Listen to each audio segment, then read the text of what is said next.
As a project manager, how do you stay humble when your team decides to go left and you want them to go right? And at the end, they say to you, you know what? You were right about that. You'll catch that later. But seriously, family, how do you stay humble when you were right all along? When communication breaks down, when stakeholders create more problems than they do solutions, and when the team members, we both know they just not a fit. It's tempting to say, I told you so. You know I'm right about it. But here's the real question.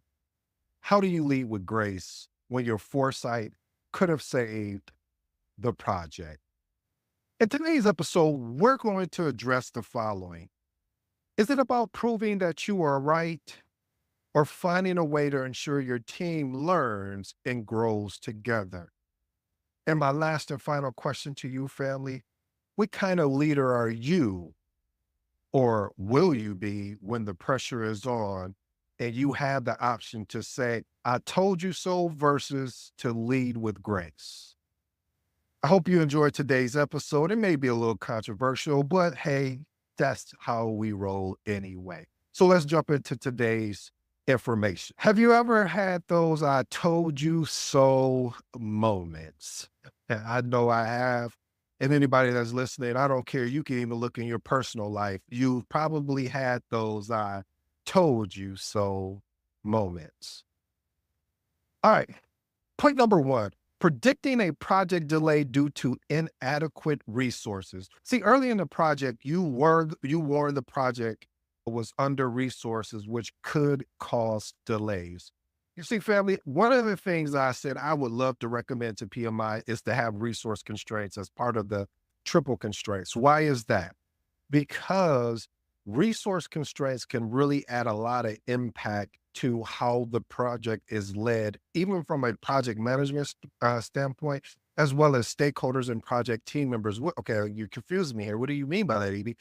See, the thing about it is, family, is that when you have people doing two or three jobs that is supposed to be by a single person, you can suffer burnout. Burnout is really real because now they start doing things just to get it passed or just to get by instead of focusing on keeping the main thing, focusing on what their expertise are, focusing on driving to ensure the team has a project success. Here's my actionable advice. Always document, you knew this was coming, resource discussions when delay happens, reference your initial warning with a focus on preventing similar issues in the future. Listen, I've led projects where we had resource constraints and we still had to move forward, but I made sure to document because you know the model here, documentation beats what? Documentation beats conversation. So I documented it because if a stakeholder or project, it doesn't matter who the resource is, comes back and says, well, why are we so delayed? What's going on here? That I have something to reference and I'll be able to jog my memory of the reason why right real extremely fast. And you want to be able to do that, family. Point number two, not listening actively. I don't know about you, but if you've ever spoke to someone that you're having a conversation with them and they're not really even paying attention to what you're saying because they're formulating their answer because they're so encouraged. I use the word encourage loosely to respond to you before even hearing you out, before hearing the full context. Some of the best leaders that I've ever experienced in my life, they had the ability to listen to you fully and they weren't formulating the answer. They would pause. And this is how I knew that they were just exceptional. They would let you speak and they say, and then they would respond.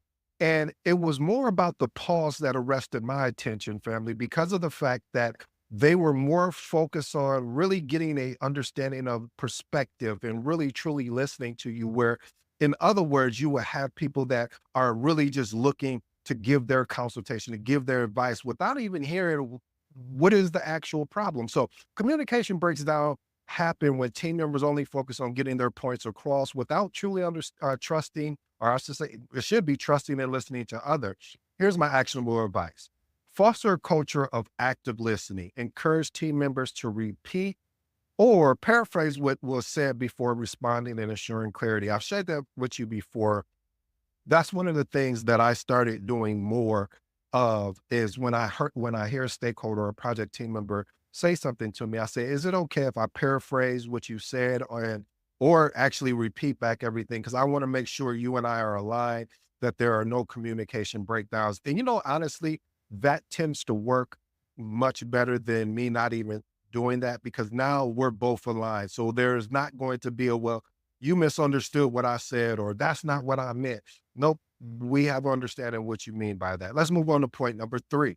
Lack of initiative or accountability. Message, if you're new to the episode, anytime that I say message, anytime that I yell that out loud, that means this is something you want to pay attention to. This is something that you want to take the time. If you're scrolling, stop. If you're doing something else, stop unless you're driving. Please continue to drive and drive safely. But no, seriously, family. Um, Team members who don't take ownership of tasks can hinder progress and demoralize the rest of the team.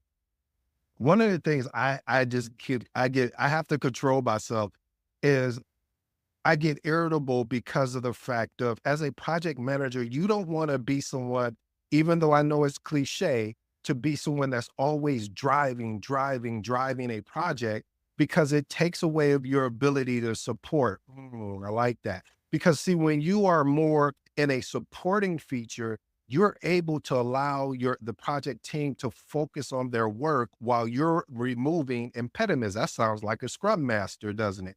But no, seriously, it's a more of a interchangeable aspect between project manager and scrum master in a way, because you want to be able to support your team. You're there to support your team. You're there to protect them and not put a lid on what they can do, but more of a covering of what they could do. I love that, because when you put a covering on someone, you are saying I'm not trying to get in your way. I am trying to go up with you. When you're putting a lid on someone, what you're trying to say is that if you don't do it this way, my way, then this is not going to work and you're never going to go up type deal. No, no, no, no, no. We are trying to drive in an initiative. And so you're saying, where am I going with this? What I'm saying is that the only way your team can become someone that has initiative and take accountability is what my actionable advice is we have to set clear expectations for ownership and accountability. Unfortunately, sometimes you're going to have to over document by saying, if we have a meeting and someone says, hey, I'm going to do X, Y, and Z, and they have a tendency to all of a sudden forget, or all of a sudden they didn't see the agenda in the actual meeting, or what they made a commitment to. Because again, we're all human, so sometimes we forget. We want to be able to document that, and we start tracking that and use this as regular performance reviews to address these issues directly and provide support to reassign tasks. All right, point number 4, stakeholders who resist to change. I understand that the biggest thing in leading a project is stakeholders who are unwilling to adapt to new processes or technologies can slow progress and create friction.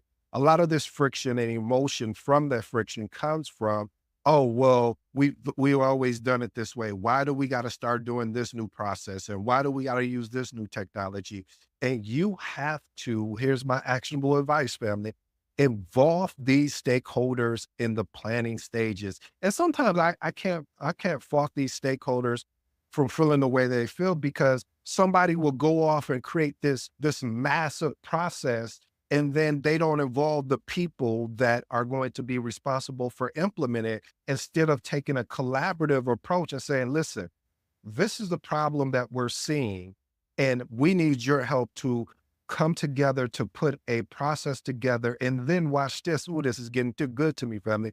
Provide a clear benefit for any of the process changes to reduce resistance. If you're saying before before I was doing A, B, C, and D, and now you're saying, hey, I only need you to do A and B, and let me show you why A and B is going to be more effective. And I want your input. I want your collaborative approach instead of going off into a silo approach and say, I'm going to build these because I am the process team or because I'm this team and I have the account, well, I don't use accountability. I have the authority. That's the word I'm looking for. I have the authority to say, well, this is how it should be done. But then you get upset when people are not implementing your processes or even wanting to work with you on the technology that they have. So involve them early and often. Let's move on to point number 5, highlighting the importance of proper onboarding. Okay, fam, I'm gonna do my best. I sometimes go into uh, sometimes I'll go off on the deep end and it's on purpose and sometimes it's not. This time it's on purpose and at the same time it's not. One of the things I've seen is that you have to recommend a structured onboarding process for new team members, but stakeholders cut it short, leading to confusion. You will hear theories out there like, "Oh, we want somebody to come in and hit the ground running." And when you do that, you take away from, because every organization is not the same. Are we building careers or are we hiring consultants? Because there's a difference. Now, if you're hiring a consultant, they're coming in for a specified reason, a specific reason of what they're coming to support the organization. But if we're building careers, if we're building up careers, excuse me, then our focus should be, hey, we're not looking for somebody to come in to hit the ground running, because if you could come in and hit the ground running, then that means we haven't done our due diligence enough. We want somebody that wants to grow with us. See, the more that we can focus on helping someone grow, they're going to want to stay with the organization. They're going to see the benefit in the organization because of the fact of that the emphasis is put more on growth than it is about quick wins and quick turnarounds and things of that nature. Here's my actionable advice. Create an onboarding plan that emphasizes benefits in terms of long-term performance. If new hires struggle, use it as an example of the importance of onboarding. And I've seen it so many times where new resources will come in and they'll hand them a laptop and say, okay, just go shadow that project manager and you shadow them for about a week and then we're going to give you your own project. And they're like, what?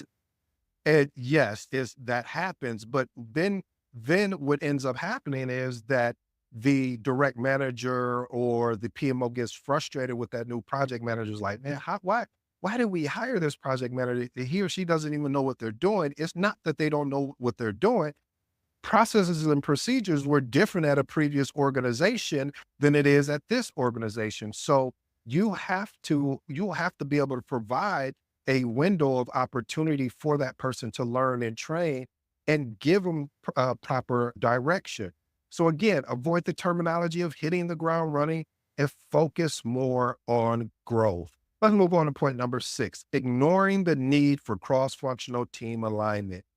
One of the things is that when you have cross team alignment, it allows for a growth as far as the team gets to be able to say, okay, we're working with sales, we're working with marketing. And so when sales or marketing goes out to pitch a deal and make a deal, the more cross-functional they are with the project team that's going to actually be implementing the work, the better there's going to be an understanding. And it helps to, let's say, again, using the example of the sales and marketing team, it's going to help them be able to provide better service to the customer. Because again, I was talking about this earlier, and I learned this from Vusi, and it just made me, dig even deeper into it about the difference between service and experience.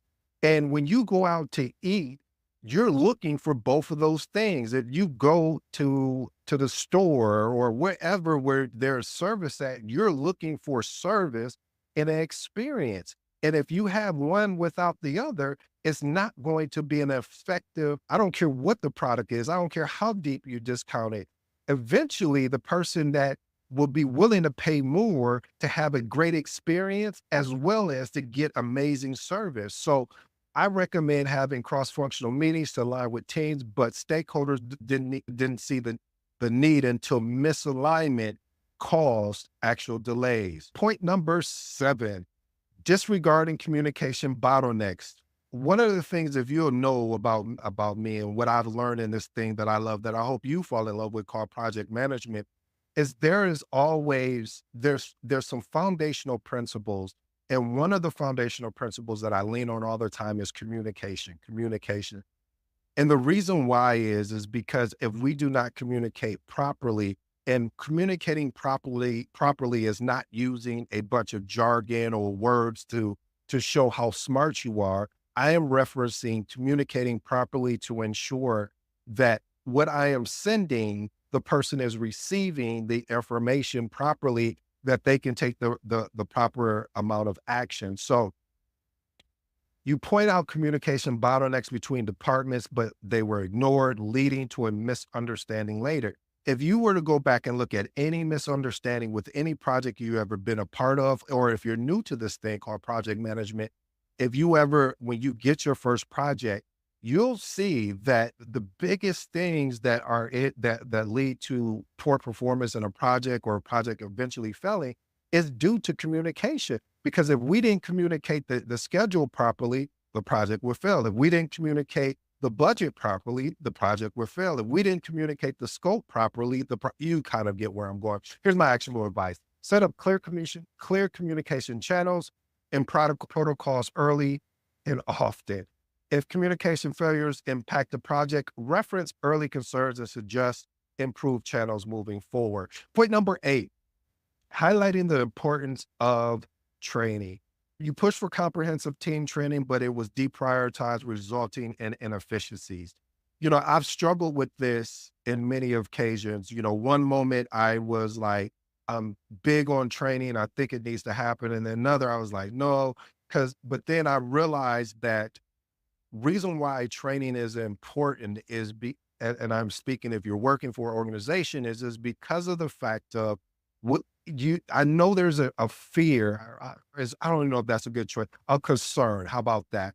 That if you train a resource and then they get all this good training and go somewhere else, that is a concern. Because I've seen that happen in organizations. I've seen it where the organization will offer PMP training. Somebody will go get their PMP, and then probably within 30 days or less, they leave the organization.